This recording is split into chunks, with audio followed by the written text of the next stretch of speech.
그래도 이렇게 코로나 시대가 끝나고 이렇게 마음껏 모일 수 있다는 게 얼마나 감사한지 모르겠습니다. 제가 이번에 이제 설교 주제로 삼게 된 참고하게 된 책은 이 책입니다. 월트 브루그만이라는 목사님이 쓴 완전한 풍요라는 책이고, 원래 상반기 기도원 가서 이제 이 책을 읽으면서 특별 새벽 기도에 설교 만드는데 참고해서 해야 되겠구나 생각했고, 그리고 안식월 가서 이제 5편의 설교를 완성하게 되었습니다. 제가 조금 이렇게 조급증이 있어가지고 내년 1월달 지금 특세는 뭘로 할까 지금 계속 지금 네, 은혜를 구하며 살피고 있는 중입니다. 미리미리 안 만들어 놓으면 제가 불안해져가지고 하여튼 또 교회에 꼭 필요한 주제를 가지고 또 잘 준비할 수 있도록 기도 부탁드립니다. 제가 늘 말씀드리죠. 이러다가 설교 다 못하고 죽는다고 제가 아마도 그럴 것 같아요. 오늘 저희가 함께 봉독한 본문의 말씀을 가지고 하늘의 보물을 쌓아라는 제목으로 말씀 나누겠습니다. 오늘은 평소와 다르게 6시에 차량이 출발합니다. 기도하시고 또 차량 이용하시는 분들 하시면 되겠습니다. 컴퓨터 전문가인 제임스 하웰스라는 사람이 있습니다. 86년생이니까 아주 나이가 많지는 않죠. 2013년 자신의 사무실을 정리하면서 비트코인 지갑이 든 하드 드라이브를 검은색 가방에 넣어 집 현관에 두게 되었습니다. 그런데 그의 동업자는 그 가방을 쓰레기라고 생각했습니다. 그래서 쓰레기통에 버렸죠. 그리고 그 가방은 자연스럽게 쓰레기 매립장, 저 뒤에 보이죠? 이렇게 묻히고 말았습니다. 그런데 그 하드 드라이브의 전자지갑엔 요즘 비트코인이 엄청 올라가지고요. 하나에 1억 6천만 원씩 해요. 그런데 그 1억 6천만 원 하는 비트코인이 무려 8천 개가 들어있었던 거예요. 제가 이렇게 계산해 봤더니 한 1조 2천억의 비트코인이 지금 쓰레기장으로 들어가게 된 거예요. 쓰레기 더미에서 발굴 작업을 시작하려 했지만 이제 매립장을 소유한 시의회가 막아서게 되었습니다. 매립지에 들어간 시점부터 쓰레기는 시의 소유이기 때문에 개인이 발굴할 권리가 없다고 주장했기 때문입니다. 하는 수 없어 제임스는 쓰레기 매립지를 통째로 사서 발굴하려는 계획을 세우게 되었습니다. 하지만 아직까지 그 쓰레기 매립지를 구입했다거나 잃어버린 비트코인을 찾았다는 얘기는 들려오고 있지 않습니다. 이처럼 땅에 보물을 쌓으면 때로는 그 보물이 어디로 들어가요? 쓰레기 매립장으로 들어가는 겁니다. 사실 땅에 쌓은 대부분의 보물은 다 이와 비슷한 운명을 맞습니다. 영원이라는 관점에서 보면 보물을 땅에만 쌓으면 그것이 무용지물이 되거나 심지어 해롭기까지 합니다. 왜냐하면 내가 그 보물의 노예가 되기 때문에 그렇습니다. 하나님이 아니라 보물을 주인으로 모시고 살며 하나님을 까마득히 잊어버리기에 그런 보물은 치명적으로 해롭다, 이렇게 말할 수 있겠죠. 그래서 예수님은 오늘 본문 마태복음 6장 19절에서 20절을 통해 보물을 땅에 쌓아두지 말라고 말씀하십니다. 땅에 쌓아둔 보물은 좀과 동록이 해하고, 이 좀 동록이 뭔지 뒤에서 좀 설명할 겁니다. 도둑이 구멍을 뚫고 들어와 도둑질하기 마련입니다. 그래서 그런 위험이 전혀 없는 하늘의 보물을 쌓아두라고 하셨죠. 한편 물질과 관련해서 감리교의 창시자이신 존 웨슬리 목사님은 이런 말씀을 했어요. 최대한 벌어서 최대한 주고 최대한 저축해라 라는 말씀을 했습니다. 최대한 저축하고 최대한 주라는 의미가 무엇인지 제가 대지를 통해 살펴보게 될 겁니다. 돈에 대한 책임감 있는 태도, 곧 하늘의 보물을 쌓아두기 위해 물질을 어떻게 대해야 하는지를 말씀해 주고 있는 것이죠. 이런 이해를 바탕으로 보물을 하늘에 쌓아두기 위해선 첫째는 정직하게 벌어야 하고, 둘째는 최대한 저축해야 하고, 그리고 끝으로 최대한 주어야 한다는 사실을 말씀을 중심으로 살펴보며 은혜를 나누겠습니다. 그래서 이번에 큰 주제가 성숙한 그리스도인의 삶을 힘쓰라, 그리고 부제는 신앙의 공공성을 확보하라, 이런 제목이죠. 우리가 더불어 사는 그리스도인으로서 이 지구 속에서 이웃과 더불어 사회 속에서 어떤 삶을 살아야 하는지에 대한 성경의 도전을 따라 함께 나누고 그렇게 살아가기로 다짐하는 시간 되기 원합니다. 모든 물질은 하나님에 의해 창조되었죠. 그래서 희소성이나 또 약속에 따라 저마다 그 가치를 가지게 됩니다. 비트코인은 2천만 개값밖에 제한적으로 발행되지 않기 때문에 그 가치가 엄청 지금 올라 있죠. 이런 것들을 물질성이다, 영어로 하면 materiality다, 이렇게 이야기합니다. 우리도 다 물질로 있기 때문에 물질 자체가 악한 것은 전혀 아닌 겁니다. 돈 자체가 악한 것이 아니라 돈을 잘못 쓰는 사람들이 악한 것이죠. 반면에 물질주의는 이제 materialism이라고 하는데 전혀 다른 이야기가 됩니다. 하나님의 자리에 돈이나 재화, 곧 물질을 두는 것이 바로 물질주의 또는 물질 만능주의가 되겠습니다. 그렇게 되면 수단과 방법을 가리지 않고 돈을 벌어야 하고 자신의 탐욕을 해소하기 위해 마음껏 과시하며 소비해야 합니다. 배금주의, 맘모니즘, 소비지상주의, 컨슈머리즘이라고 하죠. 다 이런 자세에서 비롯된 것으로 성경이 말하는 죄입니다. 물론 우리 성도들도 돈이나 재화로부터 자유롭지 못합니다. 일상을 이어가는데 물질이, 돈이 필요해요, 안 필요해요? 필요하죠. 그것도 많이 필요하시죠? 네, 주께서 많이 주시기 바랍니다. 네. 그렇다면 이 돈에 대해 어떤 자세를 취해야 하는지가 우리의 숙제가 되겠습니다. 하늘의 보물을 쌓아 놓기 위해 우리가 취해야 할 그 첫 번째 자세로 정직하게 벌어야 합니다. 예수님은 너희를 위하여 보물을 하늘에 쌓아두어야, 거기는 이 좀은 이제 애벌레를 가리키는 거잖아요. 이제 헬라어 성경 보면 나방인데 모스라고 이렇게 번역하기도 하는데, 근데 실제는 이제 나방이 갉아먹는 건 아니잖아요. 애벌레가 이렇게 갉아먹는 거니까 애벌레를 가리키고, 동록은 한마디로 말씀드리니까 동에 쓰는 녹이에요. 녹. 일반 철에 쓰는 녹이다, 이렇게 보시면 됩니다. 해하지 못하며 도둑이 구멍을 뚫지도 못하고 도둑질도 못한다고 하셨습니다. 그리고 내 보물이 있는 그곳엔 네 마음도 있다고 하시죠. 물질이 우리의 삶의 태도나 생활과 밀접한 연관이 있음을 말씀하셨습니다. 그렇다면 우리 마음이 하늘에 있게 하기 위해선 보물을 땅이 아니라 어디에 쌓아야 할까요? 하늘에 쌓아야 합니다. 그러기 위해 최대한 벌면서도 언제나 정직하게 벌어야 합니다. 사실 많이 버는 것보다 훨씬 더 중요한 것이 정직하게 버는 것이죠. 하늘의 상전이신 하나님이 그 수고를 인정하시기 때문입니다. 정직하고 생산적인 노동은 미덕입니다. 그리고 그만큼 더 많은 돈을 벌게도 해 주는 것이죠.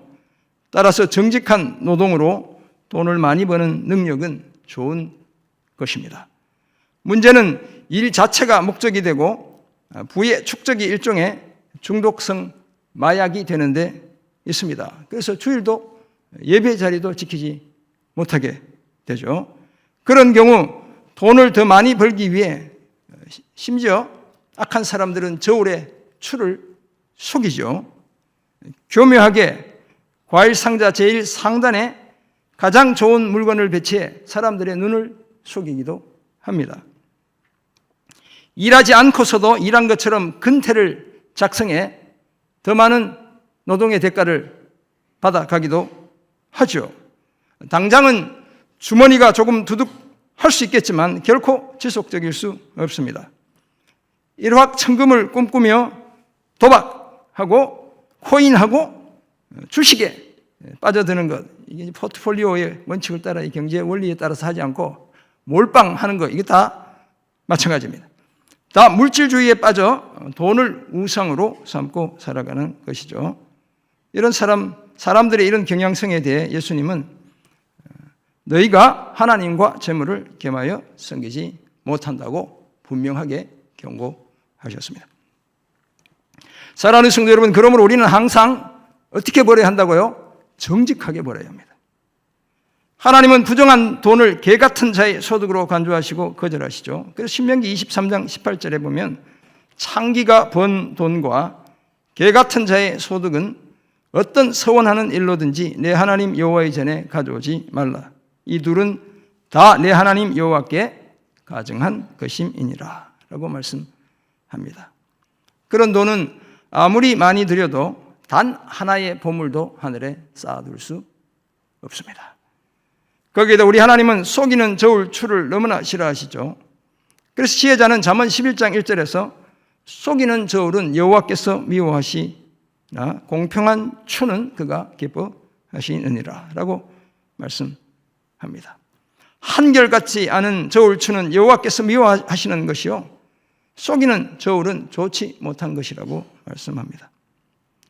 한편 바울은 종들을 향해 눈가림만 하여 사람을 기쁘게 하는 자처럼 하지 말고 그리스도의 종들처럼 마음으로 하나님의 뜻을 행하라고 당부했죠. 상전들은 종들에게 위협을 그치고 그들과 자신들의 상전이 하늘에 계시고 그에겐 사람을 외모로 취하는 일이 없는 줄 알라고 말했습니다. 다 요령을 피우거나 착취하지 말고 정직하게 벌라는 말씀이었습니다. 정직하게 벌어야 하늘에 쌓아둘 보물을 마련할 수 있습니다. 가능하면 사랑하는 성도님들 많이 벌 때 어떤 경우에도 정직하게 버는 그런 우리 모두가 되기를 주의 이름으로 축원합니다. 아멘. 하늘의 보물을 쌓아두기 위해 우리가 취해야 할 두 번째 자세로 최대한 저축해야 합니다. 최대한 아껴야 한다 이런 뜻이 아닙니다. 끝까지 잘 들으셔야 새벽에 졸리시더라도 좀 몽롱하시죠? 평소에 이렇게 일찍 안 일어나다가 이렇게 오니까 지금 좀 목사가 무슨 소리 하고 있나 뭐 이런 생각이 들긴 할 텐데 그래도 정신줄 놓지 말고 잘 들어보시기 바랍니다. 최대한 저축하라는 말은 최대한 소비하라는 소비 지상주의의 유혹을 막아주는 좋은 가이드라인이다 이렇게 말할 수 있습니다. 자린고비처럼 살라는 이런 얘기가 아닙니다. 그러기 위해서는 일단 더 좋고 더 많은 물건을 가지면 삶이 더 안전하고 더 행복해진다는 소비주의의 유혹을 떨쳐내야 합니다. 요즘은 잘 먹고 잘 놀고 잘 쉬는, 잘 여행 다니는 프로그램이 공중파나 케이블 TV나 온라인 프로그램의 주류를 이루고 있습니다. 과시적으로 그렇게 하죠.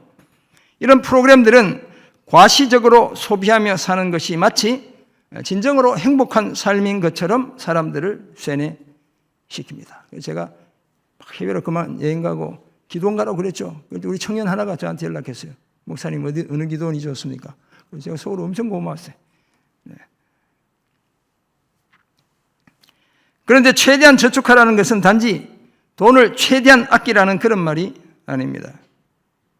이 저축의 목적은 나를 위한 것을 넘어 공동체를 위한 것이어야 하는 겁니다. 저축하다는 말을 영어로 save라고 하죠. save라고 합니다. 헬라어로는 소조라고 해요. 이 save는 아끼다는 의미뿐만 아니라 구하다, 고치다의 의미를 갖고 있습니다. 그래서 성경에서 이 말이 소조, save인데 영어로 번역하면 구원하다, 병을 고치다는 뜻으로 사용되는 겁니다. 성도들이라면 먼저 지구를 구해야 합니다. 우리가 살아가는 이 지구를 구해야 한다는 거예요. 세이브해야 하는 겁니다. 지구를 아껴야 한다 이렇게 말할 수 있겠죠. 지구를 구하는 것이 곧 하나님의 문화 명령을 완수하는 지름길이기 때문입니다. 자신의 모양과 형상을 따라 인간을 만드신 하나님은 생육하고 번성하여 땅에 충만하고 땅을 정복하고 땅의 모든 것 다스리라고 하셨죠. 그리고 그 사람을 이끌어 에덴 동산에 두시며 그곳을 경작하고 지키게 하셨죠.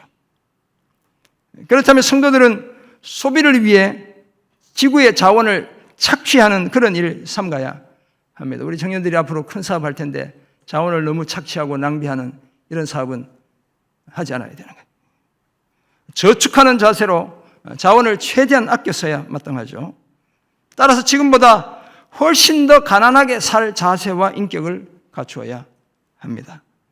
자원의 단순한 사용자를 넘어 기여자로 살며 지구를 세이브, 구해야 하는 겁니다. 뿐만 아니라 우리는 이웃을 구해야 합니다. 세이브해야 한다는 거예요. 성경에서 주로 말하는 취약계층은 나그네와 고아와 과부죠. 이런 취약계층을 위해 수확철에 신명기 24장 19절 이하에 보면 밭에서 곡식을 벨 때 한 뭇을 잊어버렸다면, 한 단을 잊어버렸다면 가져오지 말라고 말씀하시죠. 그렇게 하면 여호와께서 그 손으로 하는 일에 복을 내리신다고 약속하고 있습니다. 감람나무를 떨 때나 포도원의 포도를 딸 때도 마찬가지입니다. 성도들이라면 마땅히 가난한 이웃을 위해 저축해야 하는 겁니다. 요즘 같으면 정말 성실하고 정직하게 열심히 살아도 여전히 가난에 허덕이는 이웃의 채무를 공적으로 사적으로 탕감해주는 그런 일도 필요한 것입니다. 사랑하는 성도 여러분, 최대한 저축해야 한다는 말은 자린고비처럼 어떤 경우에도 돈을 아끼고 끌어모으라는 그런 말씀이 결코 아닙니다. 우리 하나님이 이런 사람, 이런 인색한 사람들을 좋아하실 리가 결코 없죠. 피조 세계와 이웃을 위해 돈을 지혜롭게 활용해야 한다는 말씀입니다. 그래야 보물을 땅이 아니라 하늘에 쌓아둘 수 있습니다. 최대한 저축해 이 땅을 살리고 이웃도 살리는 그런 우리 모두가 되기를 주의 이름으로 축원합니다. 아멘. 하늘의 보물을 쌓기 위해 우리가 취해야 할 마지막 자세로 최대한 주어야 합니다. 모든 물질이 하나님으로부터 온 것이고 우리는 단지 사용자에 불과하다는 사실을 깨닫는 성도들은 기꺼이 후히 베푸는 삶을 힘씁니다. 베푸는 것이 오히려 쌓는 것이 되는 이유는 베푸는 그 사람이 천국의 보물을 쌓기 때문입니다. 전도자는 전도서 11장 1절에서 너는 내 떡을 물 위에 던져라 여러 날 후에 도로 찾으리라고 말합니다. 거기에다 7에게나 8에게 나눠 줄지어다 무슨 재앙이 땅에 임할는지 네가 알지 못함이니라 라고 말하기도 했습니다. 물질을 나눌 때 공동체 위기를 함께 극복할 수 있습니다. 더구나 이런 삶을 통해 하늘에 더욱 보물을 쌓게 되죠. 그래서 지혜자는 잠언 11장 24절 25절에서 이렇게 말합니다. 흩어 구제하여도 더욱 부하게 되는 일이 있나니 과도히 아껴도 가난하게 될 뿐이라. 구제를 좋아하는 자는 풍족하여 질 것이요 남을 윤택하게 하는 자는 자기도 윤택하여 지리라. 아멘. 사실 어떤 면에서 우리는 다 족한 줄을 알지 못하는 거머리의 두 딸과 같아 다오 다오라고 말하면 늘 더 달라고 말하는 자들입니다. 우리가 대부분 그런 사람들이죠. 하지만 예수님은 제자들에게 그 반대를 말씀하시죠. 속옷을 가지고자 하는 자에게 오히려 더 좋은 겉옷까지 주라고 말씀했습니다. 내게 구하는 자에게 주고 내게 꾸고자 하는 자에게 거절하지 말라고도 하셨습니다. 마음껏 막 빌려주라 이런 것이 아니라 최대한 능력껏 주는 삶을 살라는 말씀입니다. 물론 그렇다고 해서 도박과 술에 중독된 사람이 돈을 달라고 해도 마구 주라는 그런 말씀이 아닙니다. 그래서 우리가 막 양심이 좀 찔려가지고 술 먹고 막 취해가지고 이런 분들 도박이 지신한 남편이나 아내 계속 돈을 대주면 끝까지 그 짓해요. 그래서 그런 분들은 도와주면 안 돼요. 그런 사람들에게 돈을 주면 상황이 더 악화될 수밖에 없습니다. 신앙을 지키며 정직하게 성실하게 사는 가난한 사람들이 우리 주변에 있다면 우리는 최대한 줄 수 있어야 하는 겁니다. 사랑하는 성도 여러분, 하나님에 의해 창조된 모든 물질은 기본적으로 공적인 요소를 가지고 있습니다. 그러므로 성도들은 자기 재물로 자신의 배만 채우지 않아야 합니다. 항상 함께 배부른 삶을 추구하고 그런 삶을 실천해야 합니다. 우리는 다 생명을 주고받는 하나님의 네트워크에 소속된 자들입니다. 그렇다면 거기에 걸맞는 책임을 다해야 하죠. 가난한 지체나 이웃의 어려움을 결코 외면하지 않아야 합니다. 귀를 막고 가난한 자가 부르짖는 소리를 듣지 아니하면 자기가 부르짖을 때 들을 사람이 없다고 성경이 말씀합니다. 그때는 하나님도 듣지 않습니다. 정직하게 벌고 최대한 저축하고 최대한 나눠주는 삶을 힘써 우리의 삶의 현장을 작은 천국이 되게 하는 그런 우리 모두가 되기를 주의 이름으로 축원합니다. 그렇다면 하늘의 보물을 쌓기 위해 정직하게 벌어야 하고 최대한 저축해야 하고 최대한 주어야 한다는 사실을 알게 되었습니다. 어떤 삶을 힘써야 할까요? 짧게 두 가지를 제시합니다. 첫째는 네. 집에 가는 벌써 이렇게 내비가 켜진 겁니까? 네. 36분인데. 네. 아니 30분이면 알람이고 이럴 텐데. 네. 첫째는 계획적이고 지속적으로 나눠야 합니다.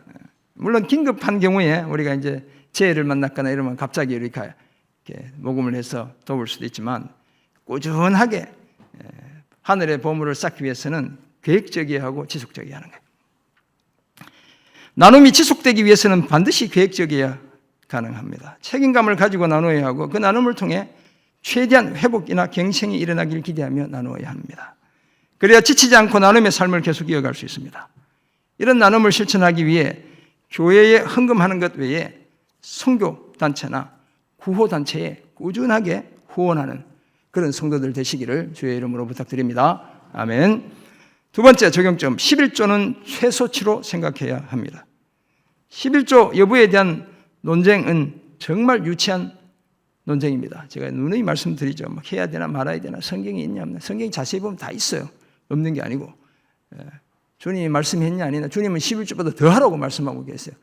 괜히 막 이렇게 꼬아가지고 교회가 막 목사가 돈 착취하려고 11조 내라고 한다. 그런 엉터리 같은 데 속으면 안 돼요. 우리 사랑하는 청년들. 정직하게 해야 하나님이 그만큼 갚아주시는 거예요. 우리가 가진 모든 것이 다 하나님으로부터 왔습니다. 그렇다면 우리가 드리는 11조는 그런 사실에 대한 우리의 작지만 분명한 고백인 거예요. 그래서 여러분들 중에 12조, 13조를 드리겠다는 이런 고백들을 해야 교회를 통해 주의 나라가 힘있게 확장되어서 가는 거예요. 물질이 아니라 하나님이 내 주인이라는 사실에 대한 강력한 고백이죠. 그럼 11조도 제대로 못하면 나는 내 물질의 주인이 나라고 고백하는 사람인 거예요, 여러분.